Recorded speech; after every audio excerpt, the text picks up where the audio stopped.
Hello my dear students. दोस्तों, स्वागत है आपका हमारे यूट्यूब चैनल पर जिसका नाम है CA doctor Amit Khandal tax गुरु। दोस्तों, मैं हूं आपका दोस्त, आपका मेंटोर, आपका friend CA doctor Amit Khandal. दोस्तों, हम लोग अमेंडमेंट्स के वीडियोस बना रहे थे, है ना, which are applicable in our July 2020 exams. तो मैंने आप लोगों को अभी तक बहुत सारे वीडियोस बनाकर दिए हैं। This is the last video of amendment class. जो भी हमारे फाइनल ईयर के स्टूडेंट्स हैं या जो हमारे सीएस या सीएमए स्टूडेंट्स हैं, उनके लिए भी डियर ये अमेंडमेंट्स उतने ही एप्लीकेबल है। दोस्तों, तो मैं आज आप लोगों को डियर एक बहुत इंपॉर्टेंट टॉपिक है जिसका नाम है प्लेस ऑफ सप्लाई। इसमें कुछ इंपॉर्टेंट अमेंडमेंट्स आए हैं डियर। मुझे लगता है कि these are very very important for exams. आप लोग इनको बहुत अच्छे से पढ़कर जाइएगा, क्योंकि यहां से डियर एग्जाम में क्वेश्चंस आने के पूरे पूरे चांसेस हैं, है ना। तो सबसे पहला जो वेरी इंपॉर्टेंट अमेंडमेंट है in relation to chapter number 5, place of supply, बहुत इंपॉर्टेंट अमेंडमेंट है डियर एग्जाम के हिसाब से, and that is in relation to pharma sector. ये जो अमेंडमेंट है दोस्तों, ये फार्मा कंपनीज के लिए है। क्या होता है जी, मैं आप लोगों को थोड़ा सा पहले बैकग्राउंड क्लियर कर देता हूं। सपोज करो डियर कोई यूएसए की कंपनी है ना, फार्मा कंपनी है यूएसए की। It is a pharma company of USA जिसका नाम है XYZ LLP। अब दोस्तों, ये जो कंपनी है ये कहां की है जी? फार्मा यूएसए की है। इसने कोई नई मेडिसिन बनाई है डियर, कोई नई मेडिसिन बनाई है। आपको पता है दोस्तों कि फार्मा इंडस्ट्री में क्या होता है, जब भी कोई नई दवाई बनाई जाती है, कोई नया फॉर्मूला बनाया जाता है, कोई नया वैक्सीन बनाया जाता है, तो पहले उसके ऊपर क्लिनिकल ट्रायल्स किए जाते हैं। Clinical trials. ये जो क्लिनिकल ट्रायल्स होते हैं डियर, ये करने के बाद ही उसे अप्रूवल मिलता है मेडिसिन को, और वो जनरल पब्लिक के लिए डियर यूज की जाती है। अब दोस्तों, बाहर की कंपनीज जब क्लिनिकल ट्रायल कराती है, क्लिनिकल ट्रायल में क्या होता है कि वो जो दवाइयां होती हैं, वो जो मेडिसिन्स होती हैं, उनको यूज करके देखा जाता है। हाँ जी, उनको कुछ लोगों पर यूज करके देखा जाता है। कुछ 10-15 लोगों का एक सैंपल होता है ना, जिसमें कुछ एजेड लोग भी होते हैं, कुछ आपके जो युवा वर्ग है वो भी होता है, बच्चे भी होते हैं, है ना। तो वहां पर क्लिनिकल ट्रायल्स किए जाते हैं डियर। लेकिन मैं आपको बता दूं डियर, यूएसए के अंदर अगर कोई भी कंपनी क्लिनिकल ट्रायल करेगी तो क्लिनिकल ट्रायल की सर्विस लेनी होती है, क्योंकि बहुत सारी एजेंसीज हैं जो आपको आपकी दवा का क्लिनिकल ट्रायल करके देगी, आपको उसका रिपोर्ट बना के देगी कि उसके क्या इफेक्ट हुए। लेकिन ये डियर वहां पर बहुत एक्सपेंसिव पड़ता है, बहुत महंगा पड़ता है डियर। वहां यूएसए के अंदर अगर क्लिनिकल ट्रायल की आप सर्विस लोगे ना, तो it is so expensive my dear friends, बहुत महंगा पड़ेगा आपको, बहुत महंगा। हाँ जी, बहुत महंगा पड़ेगा। तो ये लोग क्या करते हैं डियर, ये इंडिया के अंदर क्लिनिकल ट्रायल्स करवाते हैं इंडिया में, क्योंकि डियर इंडिया में आप जानते हो यहां पर पॉपुलेशन भी बहुत ज्यादा है ना। तो यहां पर बहुत सारी ऐसी एजेंसीज हैं जो बाहर की कंपनीज को क्लिनिकल ट्रायल की सर्विस देती है। तो ये जो बाहर की फार्मा कंपनी XYZ, ये क्या करेगी जी, ये कुछ सैंपल्स देगी। सैंपल्स, वो जो दवाई है डियर, उसके सैंपल्स दिए जाएंगे एजेंसीज को इंडिया में। अच्छा, ये जो एजेंसीज हैं डियर, ये सप्लायर ऑफ सर्विस है। इनका काम है जी सर्विस देना। और वो जो मेडिसिन्स होंगी, वो जो सैंपल्स होंगे डियर, वो जो वैक्सीन होगा, उस पर ये एजेंसी क्या करेगी, क्लिनिकल ट्रायल करवाएगी। अलग अलग एज ग्रुप के लोगों पर क्लिनिकल ट्रायल होगा, उसकी एक रिपोर्ट बनेगी, है ना।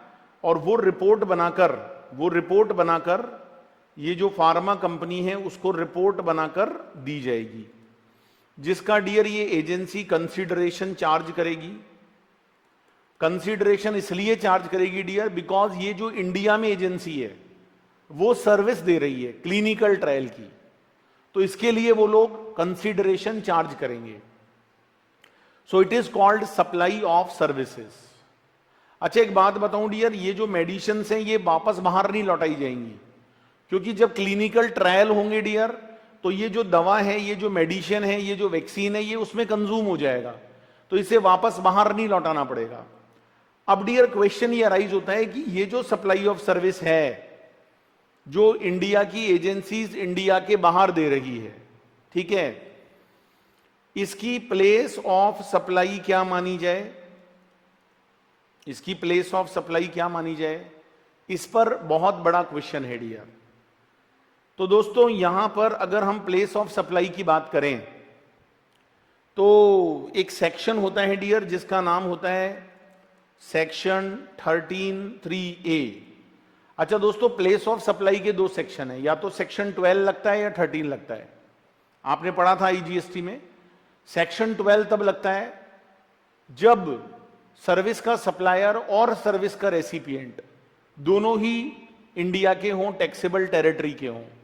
अगर सप्लायर भी टैक्सेबल टेरिटरी में है और रेसिपिएंट भी टैक्सेबल टेरिटरी में है, तब तो आप प्लेस ऑफ सप्लाई सेक्शन 12 के अकॉर्डिंग निकालोगे।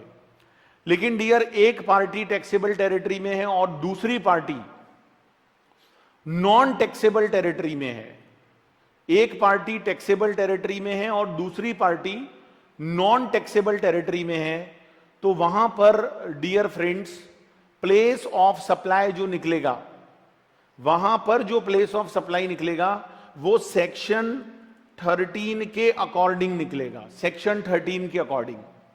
और एज पर सेक्शन 13 जब हम जाते हैं डियर तो वहां पर एक सेक्शन होता है 13(2), दिस इज कॉल्ड रेजुडरी एंट्री, और कुछ स्पेशल केसेस होते हैं। तो ये तो कंफर्म हो गया कि इसमें एक पार्टी इंडिया की और एक बाहर की है, तो यहां सेक्शन 12 नहीं लगने वाला, यहां सेक्शन 13 लगने वाला है। लेकिन सेक्शन 13 में whether it is covered under special case और whether it is covered under residuary entry, we have to check. तो दोस्तों अगर हम स्पेशल केस की बात करें तो 13(3)(a) एक सेक्शन है जिसमें आप लोगों ने पढ़ा था, आपको एक बार रिकलेक्ट करना पड़ेगा, that is called performance base service. इसमें क्या होता है डियर कि जो सामने वाला बंदा है वो आपको गुड्स प्रोवाइड करवाएगा और आपको उस गुड्स पर परफॉर्मेंस करके देनी होगी, मतलब आपको उस गुड्स पर परफॉर्मेंस करनी होगी, है ना। तो इसके अंदर मेडिसिन्स दी जा रही हैं और वो मेडिसिन्स इंडिया में दी जाएंगी जिनके ऊपर परफॉर्मेंस होगा। अच्छा परफॉर्मेंस होगा तो परफॉर्मेंस करके फिर वो आपको वापस लौटाना पड़ता है या उस गुड्स पर आपको परफॉर्मेंस करना पड़ता है।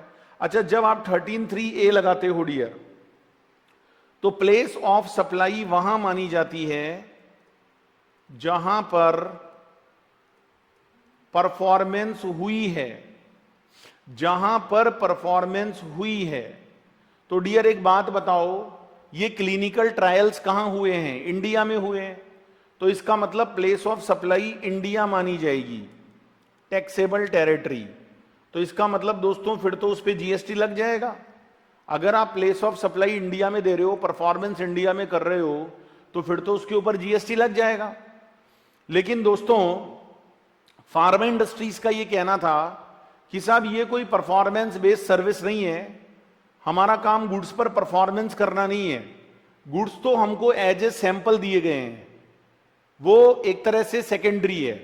हमारा काम तो क्या है जी, हमारा काम तो उन गुड्स को लोगों पर प्रयोग करना है और उससे जो रिजल्ट्स निकल कर आएंगे, उससे जो आउटकम निकल कर आएगा, उस आउटकम की एक रिपोर्ट बनाकर, उस आउटकम की एक रिपोर्ट बनाकर और हमें सबमिट करनी होती है। हमें उस बाहर की जो कंपनी है उसको रिपोर्ट बनाकर देनी होती है।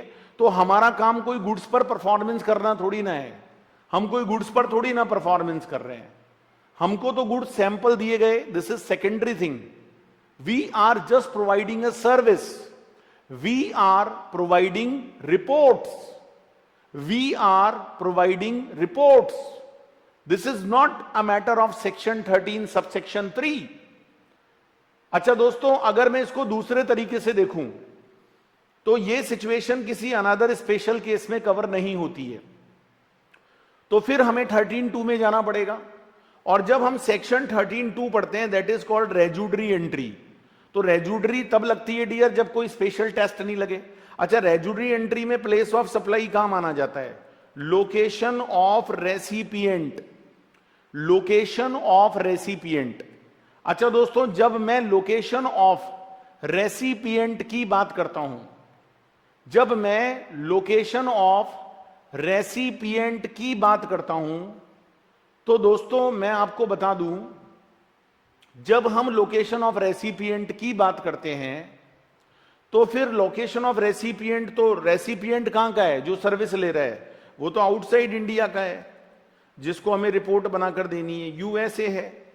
अच्छा, जैसे ही dear place of supply USA बनेगी, क्योंकि रेसिपिएंट वहां पर है सर्विस का, तो डियर इसका मतलब फिर सर्विस एक्सपोर्ट मानी जाएगी, export of service.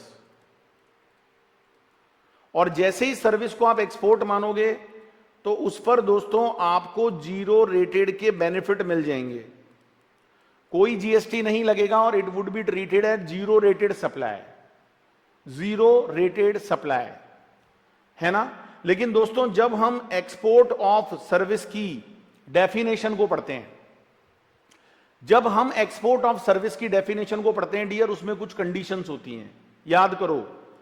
Condition number 1 होती है कि जो सप्लायर है वो इंडिया में होना चाहिए। बिल्कुल जी, यहां पर भी इंडिया में ही है। कंडीशन नंबर 2 थी डियर कि जो रेसिपिएंट होता है, रेसिपिएंट, वो आउटसाइड इंडिया होना चाहिए। और दोस्तों यहां रेसिपिएंट आउटसाइड इंडिया ही है, ठीक है। लेकिन दोस्तों जो तीसरी नंबर की कंडीशन होती है, थर्ड, वो होती है कि भाई जो पेमेंट है वो कन्वर्टेबल फॉरेन एक्सचेंज में मिलना चाहिए, कन्वर्टेबल फॉरेन एक्सचेंज।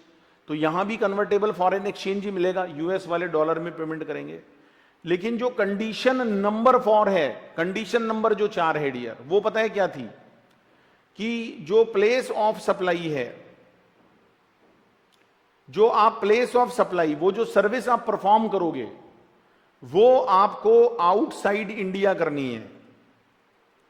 लेकिन डियर ये वाला टेस्ट यहां फेल हो जाता है, क्योंकि हम जो सप्लाई करेंगे, हम जो परफॉर्मेंस करेंगे, हम जो वर्क करेंगे वो तो हम इंडिया में कर रहे हैं। तो डियर रेजुडरी रूल को भी कैसे लगावें, 13(2) को भी कैसे लगाएं? तो डियर यहां पर एक बहुत बड़ा इशू आ रहा था और गवर्नमेंट ने अब उसको क्लैरिफाई कर दिया है डियर, नोटिफिकेशन निकालकर। और ये नोटिफिकेशन डियर मैं एक बार आपको पढ़कर सुनाना चाहूंगा। अगर हम अमेंडमेंट नोट्स को देखें, अगर हम अमेंडमेंट नोट्स को देखें डियर, तो इसका जो पहला पैराग्राफ है उसमें लिखा है, in order to prevent double taxation. देखो इसमें डबल टैक्सेशन की भी गुंजाइश है। अगर सपोज करो दोस्तों, अगर सपोज करो हम इसको इंडिया में दी हुई सर्विस मानते हैं और हम ये कहते हैं कि नहीं सर ये एक्सपोर्ट नहीं है और हम इस पे जीएसटी लगा देते हैं। दोस्तों कल को अगर हम जीएसटी लगाएंगे तो एक बात बताओ, जो एक्सपोर्ट करने वाला है, जो सर्विस को एक्सपोर्ट कर रहा है, उसको 0 रेटेड आप मानोगे नहीं, एक्सपोर्ट मानोगे नहीं, जीएसटी लगाओगे, जीएसटी का बर्डन आएगा। अच्छा, जब जीएसटी का बर्डन आएगा डियर, तो सामने जो दूसरी कंट्री में बैठा है, वहां की जो गवर्नमेंट है, वो भी उस पर टैक्सेशन लगाएगी क्योंकि उनको महंगा मिल रहा है। तो डियर ये डबल टैक्सेशन हो जाएगा। तो ये एक पेच फंस गया कि भाई अब क्या करें, यहां पर 13(3) लगाएं, 13(2) लगाएं, क्या करें? तो डियर गवर्नमेंट ने यहां पर अपनी स्पेशल पावर को यूज लिया और गवर्नमेंट ने क्या बोला डियर, सुनो। गवर्नमेंट ने बोला, in order to prevent double taxation और non taxation of supply of service. एक सेक्शन होता था डियर 13(13), याद करो, जब आप लोग प्लेस ऑफ सप्लाई पढ़ते हो तो वहां एक लास्ट में सेक्शन होता था 13(13). उसमें ये पावर होती थी गवर्नमेंट के पास कि अगर गवर्नमेंट को ऐसा लग रहा है कि डबल टैक्सेशन हो सकता है या नॉन टैक्सेशन वाला मैटर है, तो गवर्नमेंट वहां प्लेस ऑफ सप्लाई को उस जगह पर मान सकती है जहां पर उसका इफेक्टिव यूज हुआ है, जहां पर उस सर्विस को इफेक्टिवली इंजॉय किया गया है। यह पावर डियर 13(13) में गवर्नमेंट को मिल रखी थी। तो गवर्नमेंट ने अपनी उस पावर को यूज लिया और उस पावर को यूज लेकर गवर्नमेंट बोली कि भाई ये जो सर्विस है इसका अगर इफेक्टिव यूज देखा जाए तो वो इंजॉयमेंट इंडिया में नहीं होगा, आउटसाइड इंडिया होगा। इसके जो रिजल्ट्स होंगे डियर, इसका जो बेनिफिट होगा वो इंडिया के बाहर मिलेगा। तो इसका मतलब हम इसकी place of supply according to the powers of 1313 India के बाहर मानेंगे। ये देखो मैं पढ़ के भी सुना देता हूं।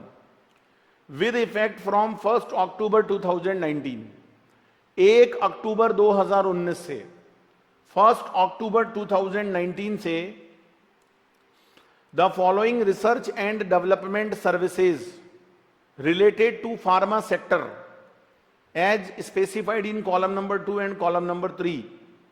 दोस्तों आपको नीचे एक बहुत बड़ी टेबल दे रखी है, उसमें कॉलम 1 सीरियल नंबर है, नेचर ऑफ सप्लाई है, जनरल, ये आपको नहीं पढ़ना है डियर। ये नंबर ऑफ सर्विसेज हैं, ये सभी वो सर्विसेज हैं डियर जो क्लिनिकल ट्रायल से रिलेटेड होती हैं।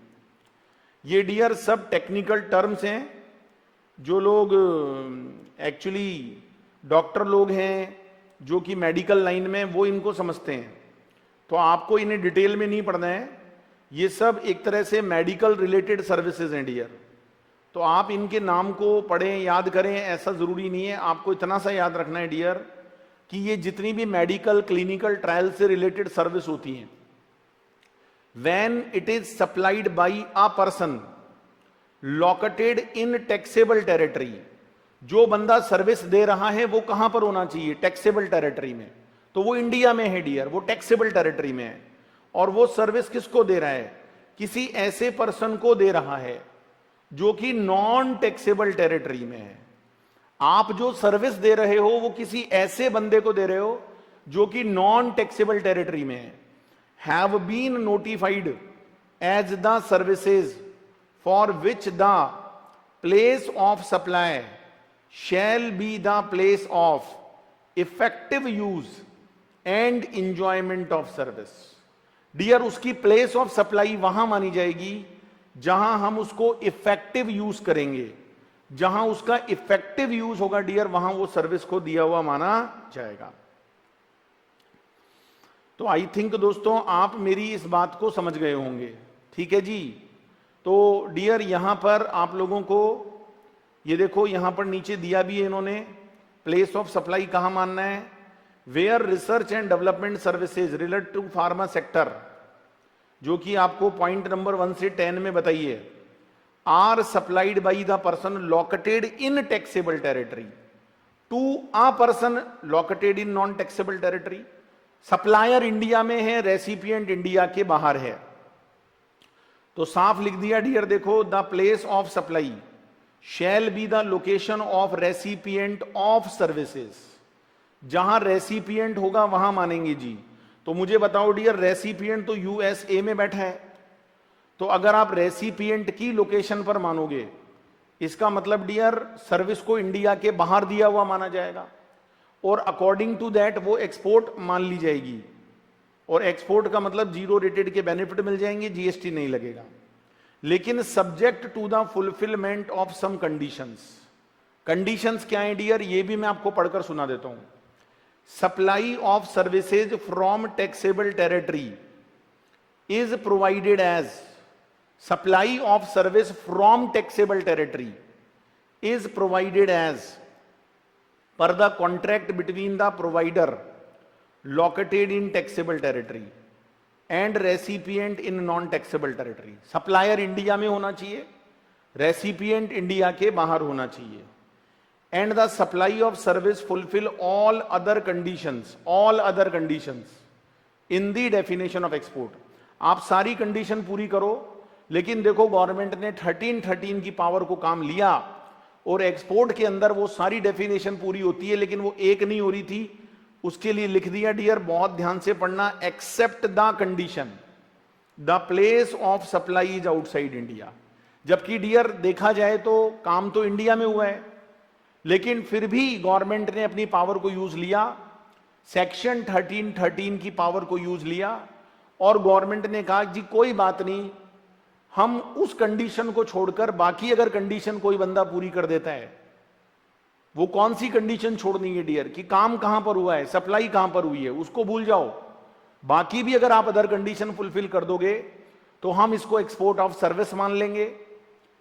ठीक है जी, क्योंकि गवर्नमेंट को नुकसान है डियर और डबल टैक्सेशन हो सकता है, एक्सपोर्ट का ग्राफ कम हो सकता है।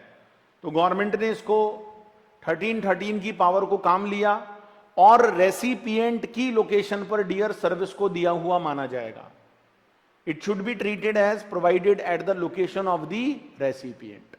आई थिंक दोस्तों आपको मेरी बात समझ में आ गई होगी। हां सर, बात समझ में आ गई। Okay sir. और ये नंबर ऑफ सर्विसेज आपको डिटेल में नहीं पढ़नी है, जो मेन क्रक्स है वो मैंने बता दिया। इसका नोटिफिकेशन नंबर है 4/2019। डेट है दोस्तों 30 सितंबर 2019। ओके। इसके बाद दोस्तों जो सेकंड क्लैरिफिकेशन है regarding determination of place of supply in certain cases. जैसे डियर पोर्ट होता है, सबसे पहले पोर्ट की बात करते हैं। ये सर्कुलर्स हैं डियर, सीबीआईसी ने कुछ सर्कुलर्स निकाले हैं। पोर्ट जो होता है डियर, याद करो, इंडिया के बाहर से आप इंडिया में सामान लेकर आते हो। जैसे ये यूएसए है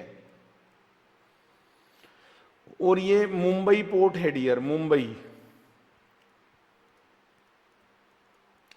अब यूएसए से सपोज करो जी वेसल चला गुड्स लेकर, और वो वेसल कहां पहुंच गया जी, वो मुंबई में पहुंच गया। ठीक है, वेसल यूएसए से चला और वो चलते चलते कहां पहुंच गया डियर, वो चलते चलते मुंबई पहुंच गया। ठीक है, अब जब वेसल मुंबई पहुंच जाता है डियर, तो वहां पर क्या होता है डियर, गुड्स को उतारा जाता है, मतलब गुड्स की अनलोडिंग की जाती है, उसकी हैंडलिंग की जाती है ना। पोर्ट पर बहुत सारी सर्विसेज होती है डियर जो प्रोवाइड की जाती हैं। So various services being provided by the port authority to its clients in relation to cargo handling. Such services are in respect of arrival of wagons inside port area, unloading of wagons, movement, ये सब होती हैं dear. तो question ये arise होता है कि ये जितनी भी सर्विस पोर्ट पर दी जाती हैं, सामान को रखने की एक पर्टिकुलर प्लेस आपको अलॉट किया जाता है, वहां पर गुड्स की हैंडलिंग होती है डियर, उसको संभाल के रखा जाता है, उसके पैसे लिए जाते हैं। तो क्वेश्चन ये था कि साहब ये जो पोर्ट पर सर्विसेज दी जाती हैं, पोर्ट पर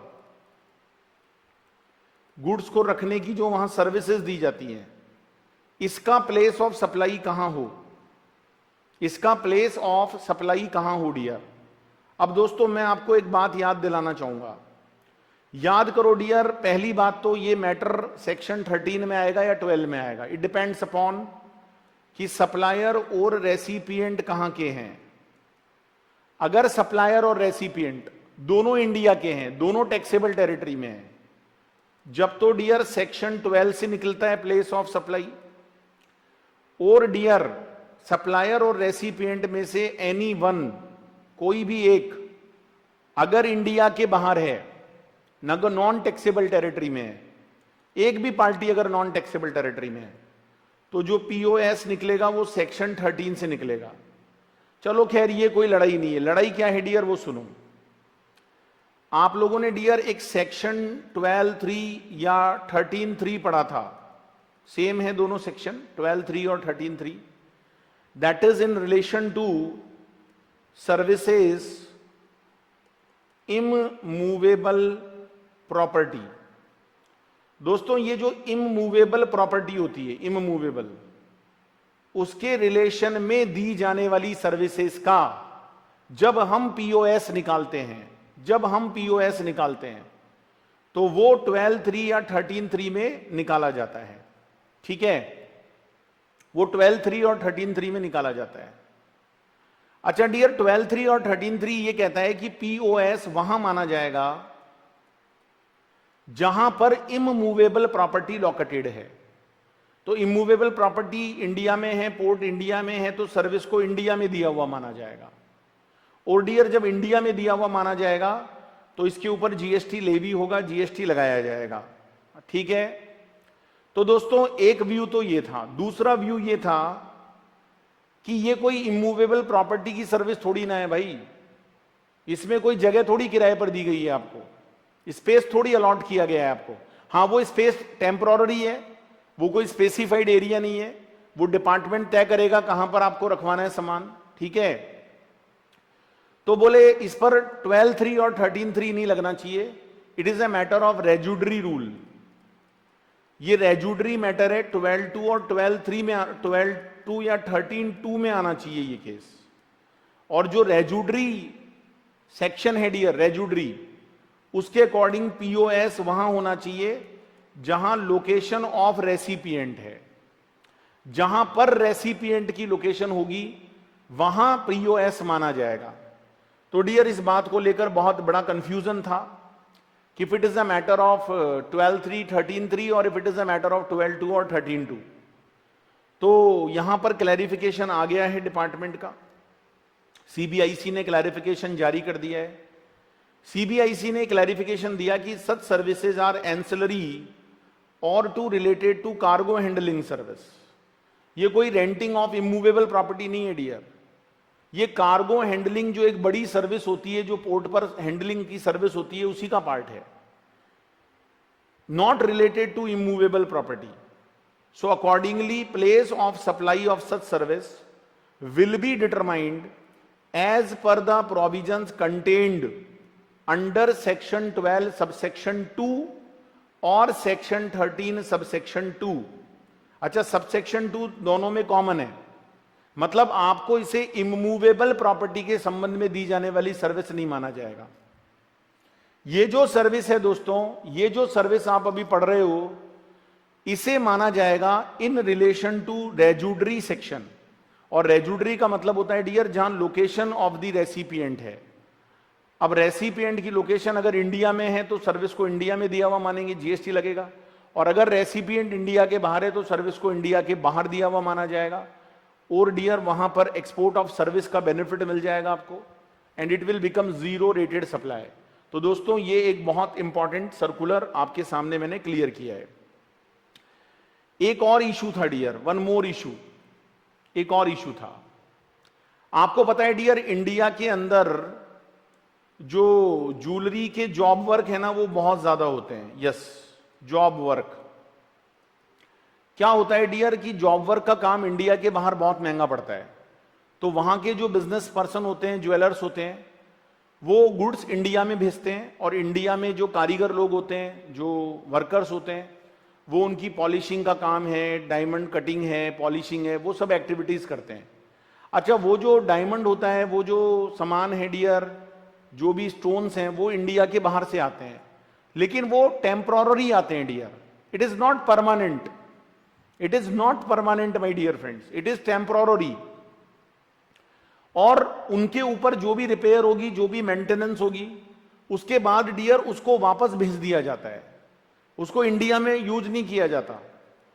वो गुड्स इंडिया में ओनली जॉब वर्क पर्पस के लिए आया है, उस पर जॉब वर्क होगा और उसे वापस इंडिया के बाहर लौटा दिया जाएगा, ठीक है।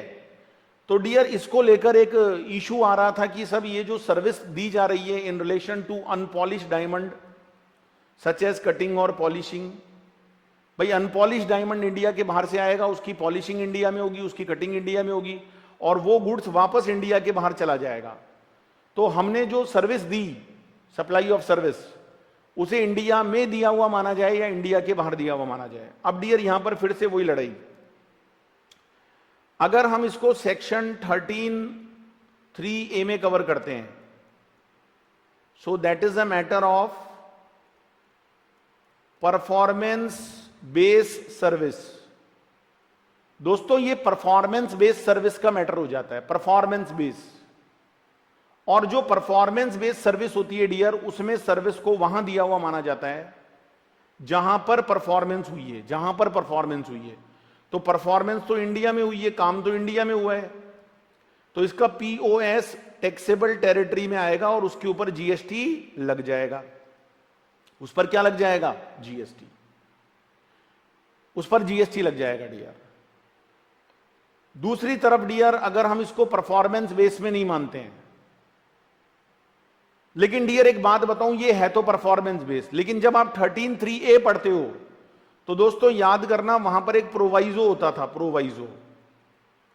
प्रोवाइजो का मतलब डियर एक एक्सेप्शन होता था वहां। क्या एक्सेप्शन होता था? कि अगर आपने इंडिया में किसी गुड्स पर परफॉर्मेंस की है और वो गुड्स वापस इंडिया के बाहर जाएगा, it is only temporary imported into India, फिर आप उस गुड्स को वापस इंडिया के बाहर भेज दोगे, तो ऐसे केसेस में जो प्लेस ऑफ सप्लाई है उसे सेक्शन 13(2) के अकॉर्डिंग निकाला जाए। मतलब वहां पर आपको परफॉर्मेंस बेस जो कॉन्सेप्ट है वो नहीं लगाना है, वहां पर 13(3) रूल एप्लीकेबल नहीं होगा, बल्कि वहां 13(2) एप्लीकेबल होगा। 13(2) इज द रेजुडरी रूल। रेजुडरी में क्या होता है कि place of supply location of recipient पर मानी जाती है, लोकेशन ऑफ रेसिपिएंट पर मानी जाती है। और लोकेशन ऑफ रेसिपिएंट डियर अगर यहां पर देखा जाए तो इंडिया के बाहर है, जो ये वर्क करवा रहा है वो इंडिया के बाहर है। अच्छा, जैसे ही लोकेशन ऑफ रेसिपिएंट इंडिया के बाहर होगी तो dear place of supply India के बाहर होगी, it would be treated as export of service और आपको 0 रेटेड के सारे बेनिफिट्स मिल जाएंगे। तो दोस्तों मैं आपको क्लैरिफिकेशन पढ़कर भी सुना देता हूं। क्लैरिफिकेशन में साफ लिखा है dear, place of supply in case of performance based services to be determined as per the provisions of section 13(3)(a of the IGST Act, and generally the place of service is where the services are actually perform। Service वहां पर दी हुई मानी जाएगी जहां हमने actually performance दी है। But an exception has been carved, आप वहां पर एक एक्सेप्शन देखोगे कि अगर सर्विस किसी ऐसे गुड्स के लिए दी गई है which are temporary imported into India just for repair or for any other treatment और प्रोसेस, माना वो रिपेयर के लिए नहीं आता है लेकिन कोई अदर ट्रीटमेंट प्रोसेस के लिए भी आता है, and exported after such repair treatment और process without being put to use in India other than which is required for such repair और ट्रीटमेंट और प्रोसेस। भाई कोई ट्रीटमेंट प्रोसेस इंडिया में करिए, उसके लिए यूज करके देखना है तो बात अलग है, अदरवाइज उसका अगर इंडिया में यूज नहीं होता है तो बोले वहां 13(3) नहीं लग सकता। इसलिए in case of cutting and polishing activity on unpolished diamond which are temporary imported into India are not put to use in India, so place of supply would be determined as per the provision. जब 13(3) नहीं लग सकता dear और कोई special rule है नहीं तो आपको 13(2) में जाना पड़ेगा और 13(2) के according dear place of supply recipient की लोकेशन पर माना जाएगा। और मैं बता दूं दोस्तों, रेसिपिएंट की लोकेशन इंडिया के बाहर है, एनटीटी है, इसका मतलब it would be treated as export of service और आपको दोस्तों 0 रेटेड सप्लाई के जितने भी बेनिफिट्स हैं वो सारे बेनिफिट्स यहां पर मिल जाएंगे। ये है डियर प्यारा सा बढ़िया सा सर्कुलर, ठीक है जी, 103/22/2019। इसके बाद दोस्तों जो लास्ट अमेंडमेंट है प्लेस ऑफ सप्लाई का, that is also very very important. मुझे ऐसा पक्का विश्वास है डियर कि आप लोगों के एग्जाम में अगर प्लेस ऑफ सप्लाई के क्वेश्चन आएंगे, हमेशा आते हैं, तो यहीं से बनेगा क्वेश्चन, वेरी इंपॉर्टेंट। तो फर्स्ट अमेंडमेंट जो फार्म इंडस्ट्री का था वो भी बहुत इंपॉर्टेंट था, और ये जो थर्ड अमेंडमेंट है डियर, ये जो मैं आपको बताने जा रहा हूं, that is also very very important. दोस्तों इसको मैं आप लोगों को क्लियर करना चाहूंगा, समझाना चाहूंगा, एक बार ओवरव्यू लेंगे हम इसका। तो डियर आप मेरी बात को बहुत ध्यान से समझिएगा। क्या होता है डियर, सपोज करो यूएसए की कोई मोबाइल कंपनी है, ठीक है, वो अपने मोबाइल के लिए ऑपरेटिंग सिस्टम बनवाना चाहती है। अब उसने अगर ऑपरेटिंग सिस्टम यूएसए में ही बनवाया तो बहुत महंगा पड़ेगा, तो उसने क्या किया जी, उस मोबाइल कंपनी का नाम था कूल मोबाइल कंपनी थी। तो उसने क्या किया जी, इंडिया के अंदर कोई आईटी कंपनी थी डियर, आईटी कंपनी, उसको ये कॉन्ट्रैक्ट दिया कि भाई आप हमारे मोबाइल हैंडसेट के लिए ऑपरेटिंग सिस्टम बनाओ। तो ऑपरेटिंग जो सिस्टम होगा वो इंडिया की कंपनी बनाएगी, जो भी उसका डिजाइन है, डेवलपमेंट है, वो इंडिया की कंपनी करेगी और कंसीडरेशन लेगी यूएस वाले से in dollars. It is called supply of service, it is called supply of service. दोस्तों यहां सर्विस की सप्लाई दी जा रही है, ऑपरेटिंग सिस्टम बनाया जा रहा है, ठीक है डियर। यहां पर एक क्वेश्चन और अराइज होता है। यूएसए की जो मोबाइल कंपनी थी उसने क्या किया डियर कि जो उसका मोबाइल का हैंडसेट था, हैंडसेट, वो हैंडसेट भी उसने वहां दे दिया और इंडिया की कंपनी को कहा कि भाई आप ये जो ऑपरेटिंग सिस्टम बना रहे हो इसको हमारे हैंडसेट में इंटीग्रेट करके देखो कि क्या ये प्रॉपरली वर्क कर रहा है, क्योंकि कल को हमने ऑपरेटिंग सिस्टम बना लिया और हैंडसेट आपके पास है नहीं, तो अगर हम यहां इंटीग्रेट करेंगे तो बड़ी दिक्कत आएगी, हो सकता है वो सही काम ना करे। तो उसने कुछ हैंडसेट प्रोटोटाइप्स, कुछ जो सैंपल हैं वो दिए और इंडियन कंपनी बोली भाई ठीक है हम उसको इंटीग्रेट भी कर देंगे, कोई दिक्कत नहीं है, लेकिन इंटीग्रेट करने का हम अलग से चार्ज लगाएंगे, हम आपको इंटीग्रेट की सर्विस भी करके देंगे विद ऑपरेटिंग सिस्टम, लेकिन हम उसका सेपरेट चार्ज लगाएंगे। बोले ठीक है जी कोई बात नहीं, डन। अब क्वेश्चन ये अराइज होता है कि डियर अब जो आईटी कंपनी सर्विस दे रही है, सपोज करो जी $1,00,000 तय हो गए, फिक्स है, जिसमें वो सारा काम करके देगी, ऑपरेटिंग सिस्टम भी बनाएगी, उसको इंटीग्रेट भी करके देगी। इसका प्लेस ऑफ सप्लाई कहां माना जाए, दिस इज अ क्वेश्चन। दोस्तों यहां पर फिर से वही प्रॉब्लम आई जो मैं आप लोगों से थोड़ी देर पहले शेयर कर रहा था।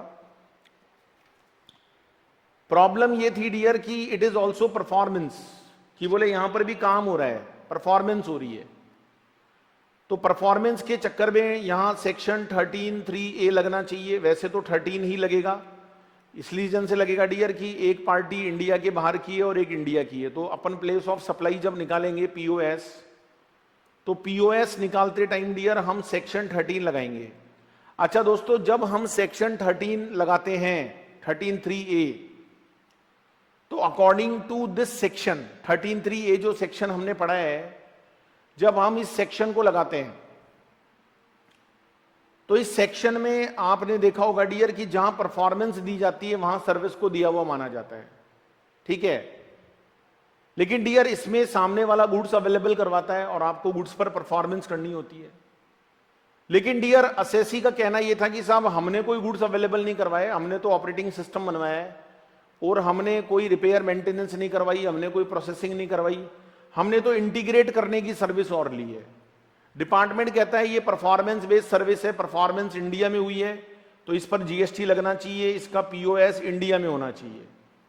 असेसी कहता है नहीं साहब 13(3)(a) नहीं लगना चाहिए, इस पर बोले रेजुडरी सेक्शन लगना चाहिए क्योंकि इसके लिए कोई अलग से सेक्शन नहीं है। तो 13(2) में क्या होता है डियर की जो प्लेस ऑफ सप्लाई है वो लोकेशन ऑफ रेसिपिएंट पर मानी जाती है। अब location of recipient outside India है, जो कूल कंपनी है वो कहां की है, आउटसाइड इंडिया। तो इसका मतलब फिर तो सर्विस एक्सपोर्ट हो गई और एक्सपोर्ट के बेनिफिट मिल जाएंगे, एक्सपोर्ट के क्या मिल जाएंगे, बेनिफिट मिल जाएंगे, इसको जीरो रेटेड सप्लाई मान लिया जाएगा। तो इस बात को लेकर डियर कंफ्यूजन चल रहा था कि 13(3)(a) लगाएं या 13(2) लगाएं। दोस्तों एक कंफ्यूजन और था कि साहब ये जो 1,00,000 रुपए का अमाउंट है ये कंसोलिडेटेड अमाउंट है, इसके अंदर ऑपरेटिंग सिस्टम बनाने का भी चार्ज है और इसमें एज वेल एज उसको इंटीग्रेट करने का भी फीस है, इंटीग्रेट करने का भी चार्ज है इसके अंदर। तो इसके लिए क्या किया जाए, इसे क्या माना जाए। तो डियर याद करो, आप लोगों को ध्यान है जब कोई भी ऐसी सप्लाई होती थी जिसमें 1 और मोर कंपोनेंट होते थे तो आप लोग वहां पर एक सेक्शन 8 लगाते थे। सेक्शन 8 में एक कॉन्सेप्ट होता था कंपोजिट सप्लाई और मिक्स सप्लाई। कंपोजिट सप्लाई में क्या होता था जी कि वो एक नेचुरल बंडल होता था। तो डियर ये एक नेचुरल बंडल है, रीजन बीइंग कि जो भी इंडियन फर्म्स होती हैं वो सॉफ्टवेयर बनाती है, वो उसको इंटीग्रेट करके देती है। It is not a mix supply, it is not artificial bundle. अच्छा अगर हम इसको कंपोजिट सप्लाई मानते हैं तो कंपोजिट सप्लाई में ये होता था कि भाई जो प्रिंसिपल सप्लाई होती थी, प्रिंसिपल, उसके अकॉर्डिंग प्लेस ऑफ सप्लाई माना जावे, उसको वही वाली सर्विस मानी जाए। तो डियर यहां प्रिंसिपल जो सप्लाई है वो देखा जाए तो ऑपरेटिंग सिस्टम बनाना है, बाकी सब काम सेकेंडरी हैं। तो डियर मैं एक बार आप लोगों को पढ़कर दिखाता हूं कि क्या यहां पर सर्कुलर क्लैरिफिकेशन आया, और ये सर्कुलर बहुत इंपॉर्टेंट है एग्जाम के पॉइंट ऑफ व्यू से। चलिए जी, सबसे पहले डियर हम इशू पढ़ लेते हैं। इशू क्या था? How should the place of supply will be determined in case of supply of software design service by a supplier located in taxable territory to a service recipient located in non-taxable territory। एक बंदा, एक supplier जो taxable territory में बैठा है, India में बैठा है, इंडिया के बाहर किसी को सर्विस दे रहा है by using the sample hardware kits, और हार्डवेयर किट वो जो रेसिपिएंट है वही आपको प्रोवाइड करवाएगा। तो सर्विस कहां दी हुई मानी जाए? डिजाइनिंग की सर्विस है ये। तो दोस्तों आपको क्लैरिफिकेशन में क्या है मैं पढ़ के सुनाता हूं। A number of companies that part of growing electronic semiconductor and design manufacturing industry in India are engage in the process of developing software and design integrated circuits electronically for customers located overseas. India में ऐसी बहुत सारी companies हैं जो integrated circuits design करती हैं, developing करती है सॉफ्टवेयर्स की इंडिया के बाहर वाले क्लाइंट्स के लिए। The client customer electronically provides Indian development and design companies with design requirements and intellectual property blocks। सामने वाला आपको बताएगा कि उसको कैसी डिजाइन चाहिए, उसको क्या करवाना है आपसे, जो भी उसके लेआउट हैं, सॉफ्टवेयर लॉजिक्स हैं, सब वो सामने वाला देगा आपको। Based on these Indian company digitally integrate the various IP blocks to develop the software. सामने वाले की रिक्वायरमेंट के अकॉर्डिंग आप सॉफ्टवेयर बनाओगे and silicon or hardware design. The design are communicated abroad either to the customer or a manufacturing facility for manufacturing of hardware based on such designs. In addition, the software developed is also integrate upon or customized to this hardware. Some occasion sample of such prototype hardware are then provided back to the Indian development and design company to test and validate the software। मतलब आपको सामने वाला hardware भी provide करवाएगा कि भाई जरा इसको इंटीग्रेट करके टेस्टिंग करो कि क्या हैंडसेट सही काम कर रहा है, एरर फ्री है वो। द क्वेश्चन अरोज, जो क्वेश्चन अराइज होता है, whether provision of hardware prototypes and sample and testing lends these services character of performance based service. क्या इसे परफॉर्मेंस बेस्ड सर्विस माना जाए in respect of goods required to be made physically available by the recipient to the provider, है ना, to the provider. It is observe, दोस्तों final conclusion आने वाला है, ध्यान से सुनिएगा। It is observe that in contracts where provider is involve in a composite supply of software development and design integrated circuits electronically और testing of software on sample prototypes, hardware is often an ancillary supply. Dear hardware जो सामने वाले ने दिया है वो ancillary है, main जो मकसद है, मेन जो पर्पस है वो है सॉफ्टवेयर की testing. Whereas chip design software development is the principal supply of service provider. ठीक है, so the provider is not involve in software testing alone. दोस्तों यहां प्रोवाइडर का काम सॉफ्टवेयर को टेस्ट करना नहीं है। The provider is not involve in software testing, उसका काम डियर सॉफ्टवेयर को टेस्ट करना नहीं है। The testing of software design is aim at improving the quality of software design is an ancillary activity. अरे उसका काम केवल टेस्टिंग करना थोड़ी है भाई, उसका काम तो डिजाइन करना था, डिजाइन के साथ में वो ये काम कर रहा था। So the entire activity needs to be view as a one supply. Artificial वीवी सेक्शन का मतलब होता है division of a contract. It is a composite supply is not provided in law. The case are facts based on examine in the nature. So final conclusion क्या निकला वो समझो। So it is clarified that place of supply of software design by the supplier located in taxable territory to a service recipient located in non-taxable territory by using sample prototype is the location of service recipient. इसे service recipient माना जाएगा क्योंकि वो design करके दे रहा है, वो किसी गुड्स पर मरम्मत या मेंटेनेंस या परफॉर्मेंस नहीं कर रहा। तो यहां 13(2) लगेगा डियर, 13(3) नहीं लगेगा। और 13(2) में प्लेस ऑफ सप्लाई इंडिया के बाहर मानी जाएगी बिकॉज रेसिपिएंट इंडिया के बाहर है। So the provisions of section 13 subsection 3 clause A do not apply. दोस्तों वो यहां पर अप्लाई नहीं होगा। Separately for determining the place of supply for ancillary supply in such cases. 13(3) ये नहीं लगेगा क्योंकि आप जो परफॉर्मेंस वाली बात बताना चाह रहे हो वो एंसिलरी पार्ट है, मेन काम डिजाइन करना है, डेवलपमेंट करना है। तो ये इंपॉर्टेंट सर्कुलर है डियर, एग्जाम में यहां पर पक्का आपसे क्वेश्चन पूछा जा सकता है। तो दोस्तों इस तरीके से हमारे जीएसटी अमेंडमेंट्स कंप्लीट हो जाते हैं। और जीएसटी के बाद डियर अगर हम कस्टम्स की बात करें तो बहुत ही गिने चुने 1-2 अमेंडमेंट्स हैं, वो भी मैं आप लोगों को क्लियर कर दूं। कोई खास अमेंडमेंट है नहीं कस्टम में। अगर आप कस्टम वाले पार्ट पर आओगे, that is part number 2, custom and foreign trade policy, तो डियर वहां पर बहुत ही छोटे से 2 अमेंडमेंट हैं। पहला चैप्टर है levy and exemption of custom duty, वहां पर एक अमेंडमेंट है जो आप ऑलरेडी जीएसटी में कवर कर चुके हो। Clarification regarding applicability of notification 45/2017 on goods which were exported earlier for exhibition purpose और कंसाइनमेंट बेसिस। दोस्तों आपको यहां पर यह समझाया गया है जो आप ऑलरेडी पढ़ भी चुके हो, मैंने आपको जीएसटी में कवर भी करवा दिया था।